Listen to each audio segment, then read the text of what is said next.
Bahkan di sini kalau manggil profesor itu nama ya. Indonesia itu adalah penelitian didisertasiin. Kalau ini kumpulan penelitian dan publikasi yang sudah kita lakukan dibuat disertasi.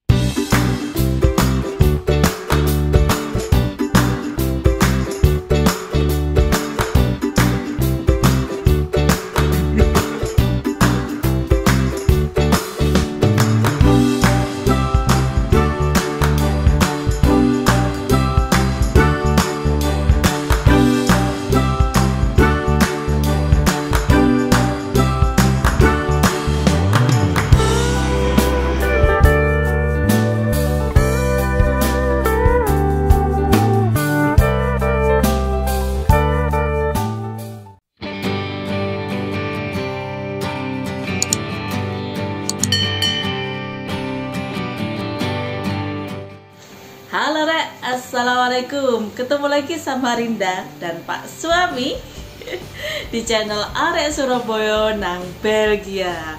Dan ada Lea juga sama bonekanya. Teneneneneng. Dan hari ini kita akan membahas tentang perbedaan sistem studi PhD atau S3 di Belgia, dalam hal ini di kampusku, tempatku belajar, dan di Indonesia. Oke. Sekedar reminder aja, kira mesti biasa di balik kamera dan di depan kamera kan jadinya kayak gini deh. Nah, reminder aja, kita udah pernah bikin vlognya sebelumnya. Aku sama Pak Suami universitasnya sama tapi beda fakultas. Kalau aku di Bioscience Engineering, lebih ke Animal Nutrition. Kalau kamu Pak? Veterinary Medicine, Kedokteran hewan. Di spesialisasinya di surgery soft tissue untuk small animal, buat pet kayak anjing dan kucing. Jadi kita sama tapi sedikit berbeda di fokusnya. Aku lebih ke ternak, ke unggas dan babi. Kalau Pak Suami lebih ke bedah anjing dan kucingnya. Nah, sekarang kita bakal bahas perbedaan sistem studinya. Yang pertama, di sini tuh tidak ada perkuliahan sama sekali di PhD karena sistemnya lebih ke research staff atau bekerja untuk meneliti. Kalau aku ada penelitiannya di lab, di kandang, ngambil data. Kalau kamu Pak? di rumah sakit hewan. Di rumah sakit hewannya. Ada nge-lab juga nggak? Beberapa masih nge-lab untuk kayak pemeriksaan psikologi, terus beberapa pemeriksaan ringan yang yang alatnya minjem alias nggak didanai sama funding gitu, harus kerjain sendiri gitu. Iya. Berarti emang bener-bener ngerjain sendiri tapi kita nggak ada kuliah yang di kelas. Jadi kalau ada apa-apa kita cari literatur sendiri ya di jurnal, terus diskusi sama supervisor kalau ada yang kurang paham atau ada yang menarik mau dibahas. Sama kan ya? Sama. Bioscience maupun di veterinary. Sama. Jadi lokasi kampusnya aku di Gent, di kotanya, sedangkan Suami di Merelbeke. Sekitar berapa kilo ya dari sini? Merelbeke. Iya, Merelbeke. Di sini spellingnya tuh sesuatu. Berapa kilo kira-kira dari sini? 9,8 lah. 9,8 nih, jago sepeda nih. Sekarang hobi sepedaan kalau kampus. Kalau dingin ya ngetrem sama ngebis. Terus yang kedua, jarang banget bahkan nggak ada grup medsos. Kalau kita biasanya di Indonesia mau kuliah S1, S2, S3 itu ada WA. Ada grup tempatnya. WA, tapi Jarang aktif. aktifnya kalau ada tanya sampelnya dipindah kemana itu kemana. Soalnya itu nggak pernah ngegosip, nggak pernah. Kalau di tempatku ada grup WhatsApp tapi udah lama banget nggak update, dan teman-temanku sendiri itu susah banget buat dihubungi via WhatsApp. Kebanyakan orang-orang di sini, teman-temanku paling mudah dihubungi pakai telepon, SMS dan email. Ya, itu yang paling cepat. WhatsAppnya orang sini itu email. Dan kayaknya memang budaya di sini nggak semua orang punya data, punya kuota data. Jadi nggak kayak kita yang sering scrolling kemana-mana, HP keluar. Kalau sini orang ya belajar ya belajar, ngafe ya ngafe, minum ya minum, ngobrol ya ngobrol. Jadi nggak terlalu ke distract sama HP. Jadi medsos, grup-grup medsos atau lulus bersama-sama kita bisa, itu nggak ada. Kalau di tempat di Indonesia kan sudah menjadi kewajaran. Jadi kalau diskusi sama teman-teman gimana? Ya ketemu langsung, duduk, atau kalau nggak pas aku lagi papasan gitu, lagi ketemu orangnya yang mau diskusi, kalau pengen lebih dalam ya email. Ya, kalau kadang-kadang kita juga ada ini sih, meeting ya. Meeting ada. Meeting dan nggak setiap hari juga meetingnya, tergantung departemen, ada yang seminggu sekali. Kalau aku sendiri meeting departemen besar itu 1 bulan sekali, dan meeting untuk grup kecil, grup penelitianku 10 orang itu juga 1 bulan sekali. Di situ kita update aja kerjaan kita ngapain, ke depan ngapain, itu ada semua di situ. Terus hanya perlu 2 kali sidang buat lulus, tidak perlu sampai 5. Nah kalau di Indonesia rata-rata kan 5 sidang, bahkan ada sampai 6 kalau pakai uji etik. Iya. Di Indonesia 5 itu apa, ingat nggak? Kalau senior tuh apa sih dulu tuh? Kelayakan dulu bukan? Kalau proposal, kelayakan. Apa yang ketiga itu hasil?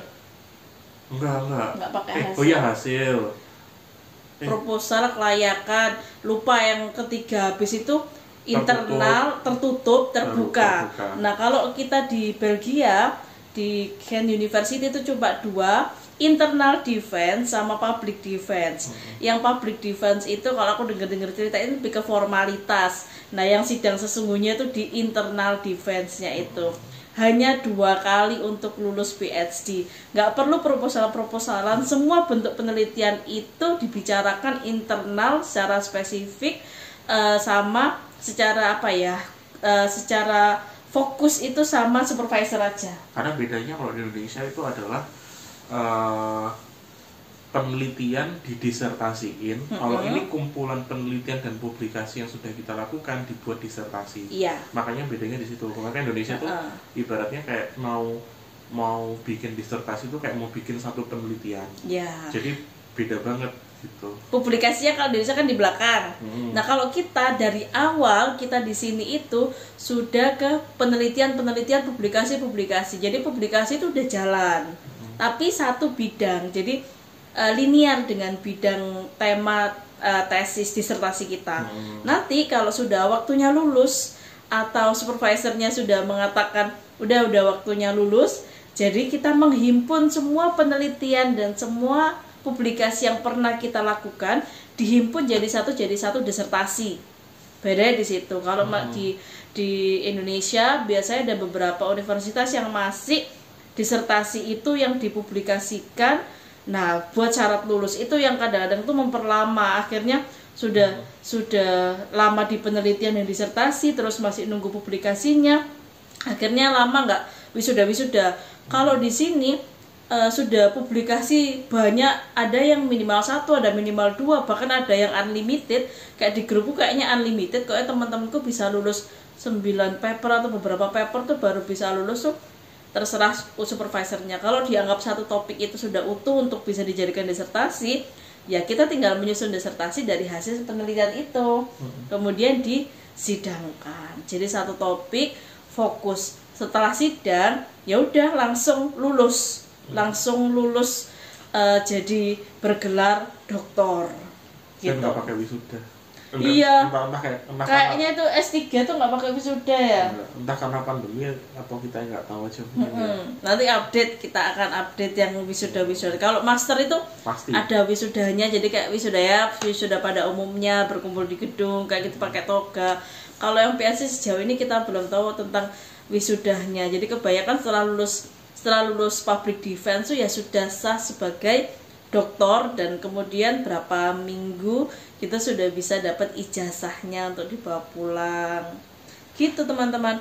Kemudian ke kantor itu 4-3 hari aja dalam 1 minggu, jadi nggak setiap minggu. Ini berguna banget buat kayak aku mak-mak di sini kan anak sekolah dan sekolah anak-anak itu hari Rabu itu biasanya cuma sehari, jam 12 udah pulang. Jadi kebanyakan ibu-ibu baik dia student ataupun staff di universitas hari Rabu itu biasanya nggak datang. Tapi kadang bapak-bapak juga kan gantian, kadang jemputnya tergantung kesibukan. Makanya dalam 1 minggu tuh nggak wajib selalu ngantor. Jadi ada jatah teleworking atau kerja di rumah itu 1 sampai 2 hari dalam 1 minggu. Itu bukan karena hanya pandemi loh ya, sebelum pandemi itu juga seperti itu, bahkan sekarang sudah mulai normal juga masih kayak gitu lah. Kalau waktu pandemi itu bisa kita work from home terus ya kayak di Indonesia ya, sama sih, tapi so far masih boleh libur. boleh. Ya pokoknya kalau di sini tuh libur tuh lebih enak lah daripada di Indonesia. Jadi benar-benar Lebih mudah.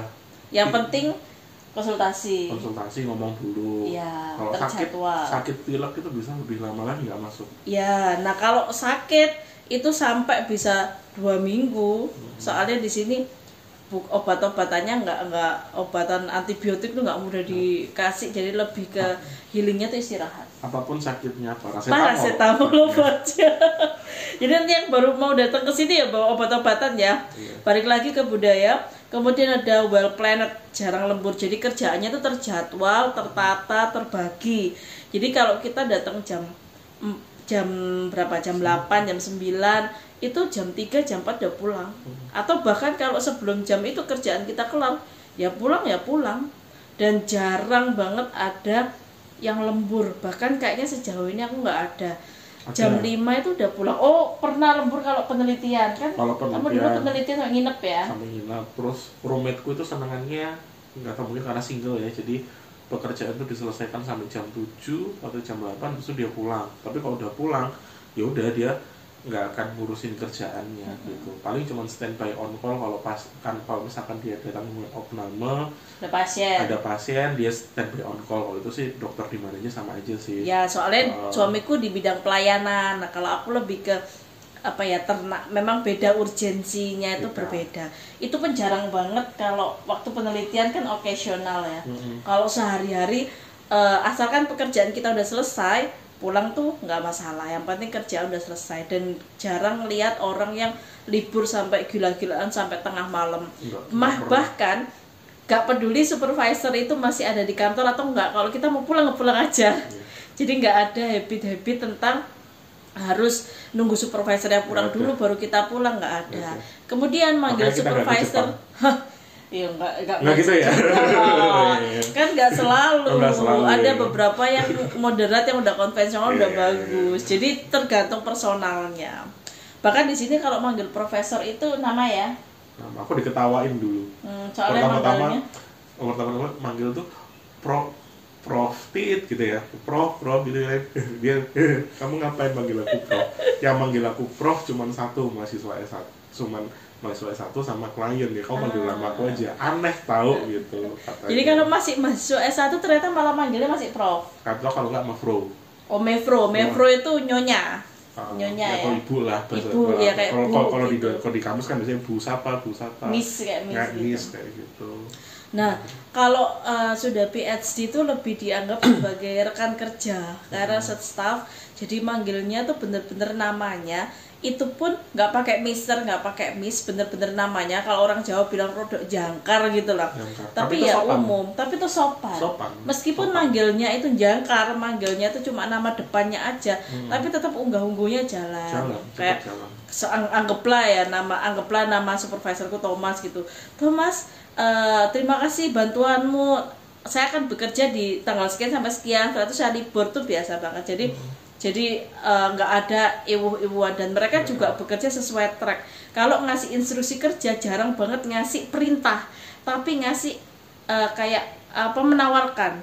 Ini ada sampel ini, apa kamu bisa ngerjain? Kalau nggak bisa nggak apa-apa, nanti aku coba bicara kayak orang lain. Jadi bener-bener nggak ada kayak paksaan. Bahkan kadang kalau kita konsultasi, yang ditanyakan adalah kamu happy nggak dengan kerjaan? Mental health-nya di sini benar-benar dijaga antar student dan supervisornya ya. Benar. Apapun mulai berhubungan sama kesehatan tuh mereka care banget. Jadi kalau benar kayak kemarin tuh kan apalagi pilek, aku bilang pilek, yaudah kamu istirahat dulu. Habis jatuh dari sepeda ditanyain sepedamu nggak apa-apa, bukan ada nggak ditanyain kok kamu nggak apa-apa kan, yang penting nggak ada patah tulang. Mereka benar-benar kalau berhubungan kesehatan tuh aware banget. Terus ada jatah libur. Nah, ini jatah liburnya itu 1 tahun bisa 2 bulan. Wah, kan Rek? Coba. Di Indonesia mungkin nggak sampai segitu. 2 bulan ini 2 bulan, bahkan kadang-kadang tuh ada sampai extend ke 3 bulan, tapi umumnya 2 bulan. 1 bulannya itu biasanya itu bisa ditentukan sendiri. Ini diambilnya waktu summer, jadi waktu summer pada ngeplot sendiri liburnya tanggal berapa tuh udah nggak bisa diganggu gugat. Kalau orang libur biasanya kita nggak akan bisa menghubungi via email atau apa, tentang kerjaan sudah nggak bisa menghubungi. Bahkan yang balas biasanya auto reply, maaf aku sedang liburan dan akan bisa membalas ini di tanggal sekian. Jadi kayak gitu. Dan akan announcement dulu di awal. Bisa terjadwal, yang jadwalnya ditulis kayak di share pakai file Excel kayak gitu, atau announcement aku libur dari sekian tanggal sekian. Jadi kalau ada urusan sebelum tanggal ini begitu. Nah itu sudah 1 bulan yang bisa kita tentukan sepanjang tahun, terserah mau kapan. Kemudian ada 1 bulan lagi yang memang sudah jadi kayak libur nasionalnya. Kayak yang pertama itu libur Natal dan Tahun Baru, itu sekitar 2 minggu. Kemudian ada libur Gen Festival itu 1 minggu, dan libur-libur yang lainnya itu sekitar 1 minggu. Jadi total bisa libur itu 2 bulan di luar dari libur-libur insidental. Kayak liburan libur insidental kayak sakit atau melahirkan. Nah kalau perempuan melahirkan di sini lebih panjang, bisa libur sampai 3 bulanan, pokoknya sampai anaknya bisa ditaruh di daycare tuh boleh libur. Ada dan libur work bapak from melahirkan home juga ada libur bapak melahirkan ya. Ada. Berapa minggu kalau bapak melahirkan? Nggak tahu sih, temanku itu sekitar sebulanan sih. Sebulan. Antara sebulan ke 2 bulan kemarin aku dengar itu. Jadi udah dapat melahirkan, udah dapat tunjangan dari pemerintah, ada hak libur. Jadi yang melahirkan nggak cuma ibu melahirkan, tapi bapak melahirkan. Tapi termasuk akal sih, Rek. Kenapa? Mendampingi. Karena di sini habitnya nggak ada pembantu ya. Enggak. Terus kayak temanku kemarin sendiri juga bilang kan dia baru ngelahirin 2 minggu yang lalu. Temanku laki apa cewek? Lah, temanku laki, Ya, istrinya melahirkan. Istrinya baru melahirkan. Istrinya melahirkan, dan itu dia juga bilang karena sesar otomatis kan kayak kita dulu. Jadi yang ngurusin babynya yang cowok gitu. Ya dia ngurusin gitu, dan itu memang dia butuh effort, dan memang sedikit beda sama orang Indonesia yang banyak ewangnya di situ bener sendiri. Jadi mungkin makanya libur bapak melahirkan itu juga penting. Iya, gitu. karena untuk support yang ibu melahirkan. Di sini habit asisten rumah tangga itu sedikit, karena mungkin mahal ya tenaga kerja juga. Jadi kebanyakan dalam keluarga itu yang diurus sendiri. Karena itu juga dari pemerintah sendiri pun ada tunjangan, ada libur bapak melahirkan. Itu juga sangat dimaklumi sekali untuk kegiatan PhD. Jadi kalau sudah ada izin libur ini ya sudah, dia diizinkan untuk libur. Begitu ya, Rek ya. Kayaknya itu beberapa beda budaya kuliah PhD atau S3 di Indonesia dan di sini. Kurang lebihnya hampir sama. Yang lainnya apalagi? Oh ya, di sini tuh bener-bener semuanya harus sendiri.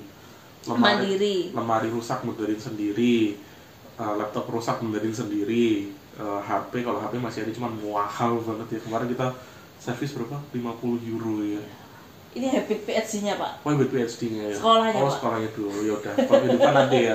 Kalau kehidupan nanti kalau sebutin semua kalian nggak penasaran. Nah, kalau kalian tertarik emang beda budaya kehidupan, tonton terus vlog kita, karena secara berkala kita akan bagi-bagi tips, life hack tentang informasi kehidupan di Belgia, bedanya dengan di Indonesia apa, biar tambah greget kalau kalian pengen traveling atau studi di Eropa. Kayak gitu dulu vlog kali ini, kurang lebihnya sepurani sengake. Dari Linda cukup sekian, Pak Suami, ada boneka Teddy dan juga Lea di situ. Sampai ketemu di vlog berikutnya. Assalamualaikum warahmatullahi wabarakatuh. Dadah.